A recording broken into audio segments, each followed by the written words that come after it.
Mesdames, Messieurs, bienvenue à cette école de coach en entrepreneuriat. Nous sommes très ravis de vous savoir très nombreux en train de nous regarder dans ce programme. Je reçois pour vous le coach Mani Marcel. Il est entrepreneur, expert en marketing. Il est également président directeur général des EMA, expertise mondiale pour l'Afrique. Avec lui, en ce jour bien évidemment, nous parlons de cette école, cette grande école de coach en entrepreneuriat. Alors, sans plus tarder, je salue d'abord mon invité sur ce plateau. Bonjour coach et bienvenue dans ce programme. Merci. Vous allez très bien. Ça va. Très bien habillé. Un peu de froid, mais ça va. Très bien habillé. Merci. Alors, on parle avec vous en ce jour bien évidemment, sur l'école de coach. Okay. C'est quoi l'école de coach? Ok, merci. Je dois dire que l'école de coach est l'une des 5 écoles de EMA. EMA, c'est Expertise mondiale pour l'Afrique. Okay. C'est un cabinet consulting où la formation représente quand même autour de 20-25%. Okay. L'école de coach est notre école phare, tout simplement parce que nous avons estimé que c'est notre modeste façon de contribuer pour le développement de notre beau continent, l'Afrique.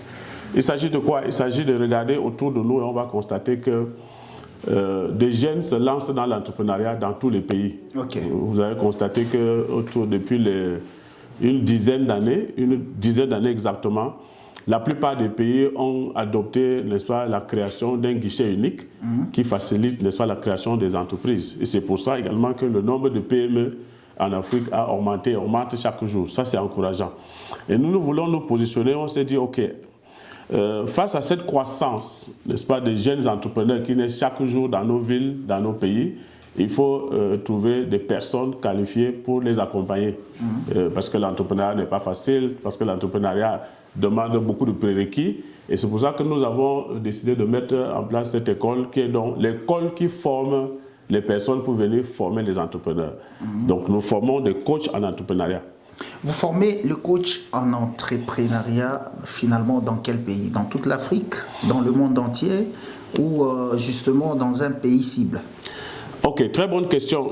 Nous formons des coachs en entrepreneuriat dans le monde entier. Okay. Mais notre public cible, c'est d'abord l'Afrique. Okay. Nous sommes fils de ce continent. Et nous croyons effectivement qu'il y a des possibilités que notre continent se développe. L'école se fait en ligne pour le moment, mais avec des orientations de commencer les cours physiques dans certains pays, notamment au Cameroun, où nous allons... Parce qu'en fait, la réalité, c'est quoi? C'est qu'en Afrique, beaucoup de gens continuent à penser que pour bien se former, il faut entrer dans une salle de classe et avoir un enseignant devant toi.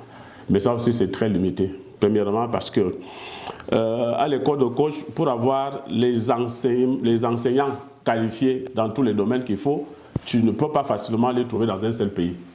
Donc là, c'est déjà une première limite. La deuxième limite, c'est quoi? C'est que on ne peut pas avoir tous les candidats disponibles à un même moment. Vous voyez, même si vous faites dans une ville, il y aura des moments où des candidats qui sortent, qui sont en train de travailler, n'auront pas le temps. Il faut se déplacer avec les embouteillages que nous connaissons l'ensemble de nos pays. C'est pour ça que nous avons démarré en ligne, mais très prochainement, on va avoir des cours en salle. Donc la cible d'abord, c'est l'Afrique. C'est d'abord l'Afrique. D'abord l'Afrique, oui. Parce que vous êtes africain et vous avez vraiment pensé à vos frères de l'Afrique par rapport à cet entrepreneuriat. Alors, quel est le contenu de cette école-là? C'est quoi le contenu? D'accord. Vous avez, quand vous regardez le parcours d'un entrepreneur, quand vous regardez l'écosystème entrepreneurial, vous allez tout de suite remarquer qu'il y a un ensemble de difficultés que rencontre un entrepreneur sur son chemin. Et c'est pour ça que le contenu de notre programme tient compte effectivement de ça. Alors, les entrepreneurs dans le monde entier, mais beaucoup plus en Afrique, rencontrent 5 à 6 problèmes majeurs. Il s'agit premièrement d'un souci de mindset. C'est-à-dire que la plupart des entrepreneurs en Afrique ont un sérieux problème de mindset. C'est-à-dire qu'ils entrent dans un domaine de business sans avoir l'ensemble des formations nécessaires pour y être. Et quand vous avez terminé l'aspect mindset, il y a beaucoup d'entrepreneurs aussi démarrent sans connaître le marché. Parce qu'un entrepreneur, c'est celui qui vend quelque chose. Vous voyez, on vend un bien ou un service. Ben, il faut premièrement connaître quel est le client avatar. Dans notre jargon, le client avatar, c'est toute personne qui peut acheter ou consommer ce que vous vendez. Okay. Alors, lorsque vous avez la réponse à cette question, maintenant, il faut avoir une estimation de combien ils sont. On appelle ça le potentiel du marché. Okay. Donc, du coup, il est important de faire les études du marché. Donc, ça, c'est la deuxième partie. Après le développement du mindset du promoteur de la PME, on va effectivement l'aider, n'est-ce pas, à comprendre qu'il est important de faire les études de marché. Mais généralement, en Afrique, quand on parle d'études de marché, les gens ont peur, parce que ça coûte beaucoup d'argent. Mais il y a des études de marché que vous pouvez faire. À l'école de coach, on explique aux coachs en devenir que quand ils ont des clients, parce que leurs clients, c'est des PME, ils doivent être capables d'expliquer à une PME selon son secteur que voici le type d'études de marché que tu peux faire toi seul. Troisième chose très importante, c'est que les entrepreneurs africains ne savent pas communiquer. Vous savez, quand on parle de plan de communication, on fait allusion à trois choses. Okay. Il y a ce qu'on appelle le mass media, c'est-à-dire que le ATL, le mass media, c'est la télé, c'est-à-dire vous, c'est la radio, c'est vous voyez. Après, vous avez ce qu'on appelle le BTL, c'est-à-dire que below the line communication, c'est ce qu'on appelle la communication hors média. Okay. C'est tout ce qu'on a, événementiel, déstockage, animation, point de vente, activation, point de vente, street marketing et tout ça. Et enfin, vous avez le TTL, c'est-à-dire que tout ce qui est réseaux sociaux, emailing et tout ça. Donc, la grande question, c'est quoi? C'est que si vous vendez un téléphone, par exemple, vous êtes parti en Turquie, ou à Dubaï, ou en Chine, vous êtes venu avec un conteneur de téléphone. Vous êtes ici à Lubumbashi.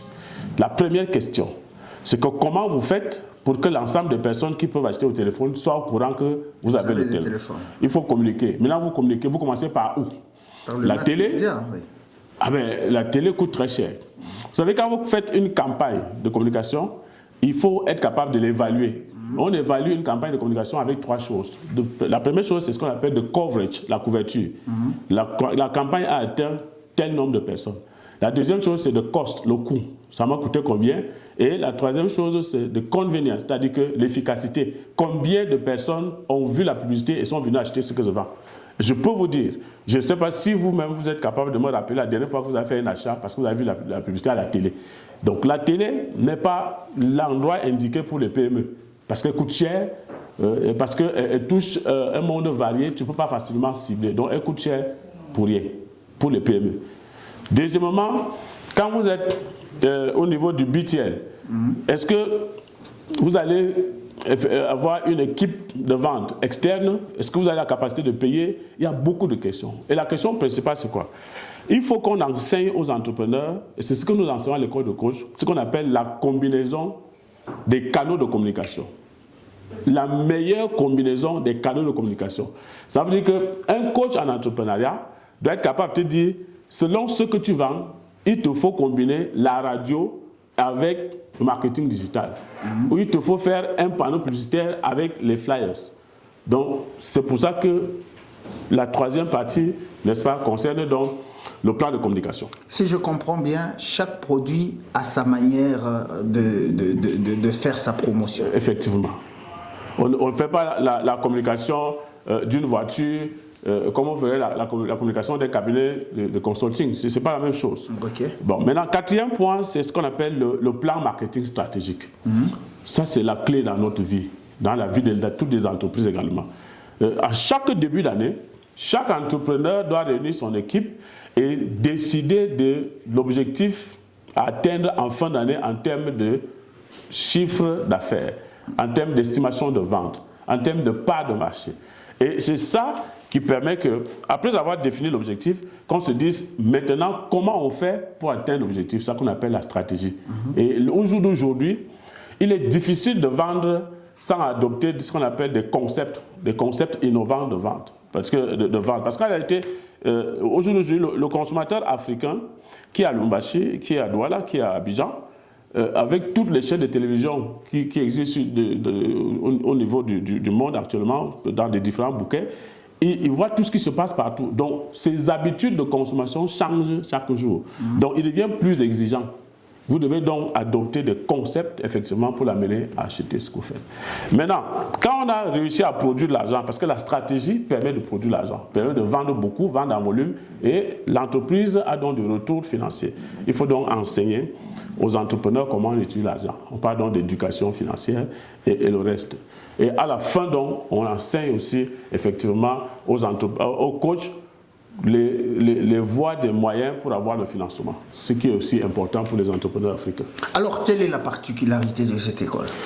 Bien, la particularité, la première, c'est d'abord que les cours se font en ligne, et si vous manquez un cours, vous avez l'enregistrement, donc vous pouvez reprendre le cours après. Première particularité. Deuxième particularité, c'est que sur 25 candidats que nous avons, il faut noter que nous sommes à la 6e promotion qui va démarrer le 10 juillet prochain. C'est la 6e. Actuellement, la 5e promotion est en cours. J'ai enseigné hier soir. Alors, dans la même salle pour 25 personnes, 25 apprenants, vous avez parfois 15 pays différents.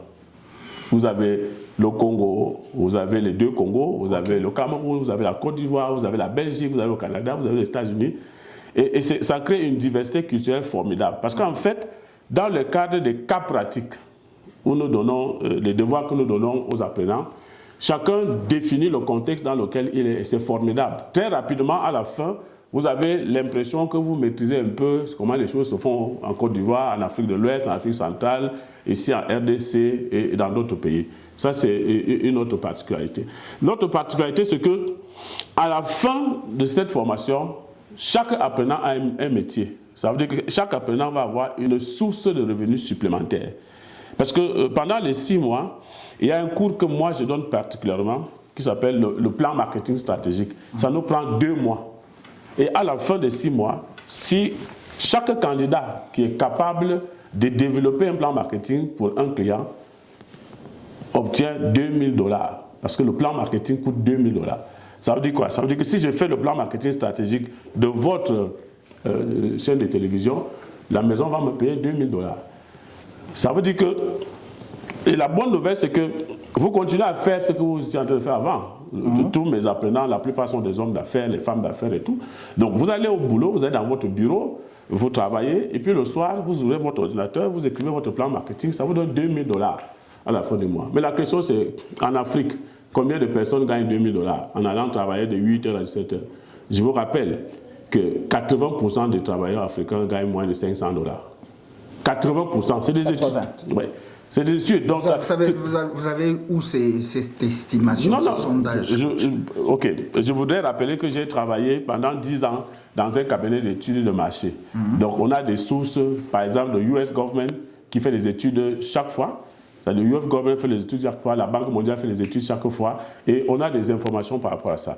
Donc la plupart des gens que vous voyez qui quittent le plateau avec les vestes et les cravates chaque jour pour venir en ville, là, ils gagnent moins de $500. La plupart des fonctionnaires gagnent moins de $500. La plupart dans l'ensemble des pays. Vous voyez ça? Oui. Et on vous dit, alors il faut bien comprendre que quand quelqu'un vient gagner moins de $500 à la fonction publique ou dans une société privée, il faut bien noter que la personne a suivi un parcours scolaire au moins de 25 ans. Il faut qu'on comprenne cette affaire. C'est-à-dire que vous allez à l'école, vous faites le cycle prématernel, maternelle, primaire, secondaire, universitaire, et à la fin vous gagnez moins de $500 ou moins de $1000. Et on vous dit, vous faites une formation de 6 mois, vous êtes capable de faire un plan marketing, vous gagnez $2000.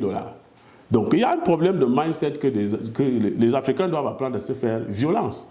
On n'est pas obligé de continuer à faire la même chose alors que ça ne permet pas de nous épanouir. Alors coach, peut-être 2 dernières questions. Après la formation, que devient ces diplômés-là? Moi, je demande à tous nos apprenants de créer un cabinet de formation. Ils doivent créer un cabinet parce qu'ils ont déjà le titre de coach international en entrepreneuriat. Donc, la première chose, c'est de créer un cabinet. Et quand vous avez créé un cabinet, vous commencez à accompagner les entreprises.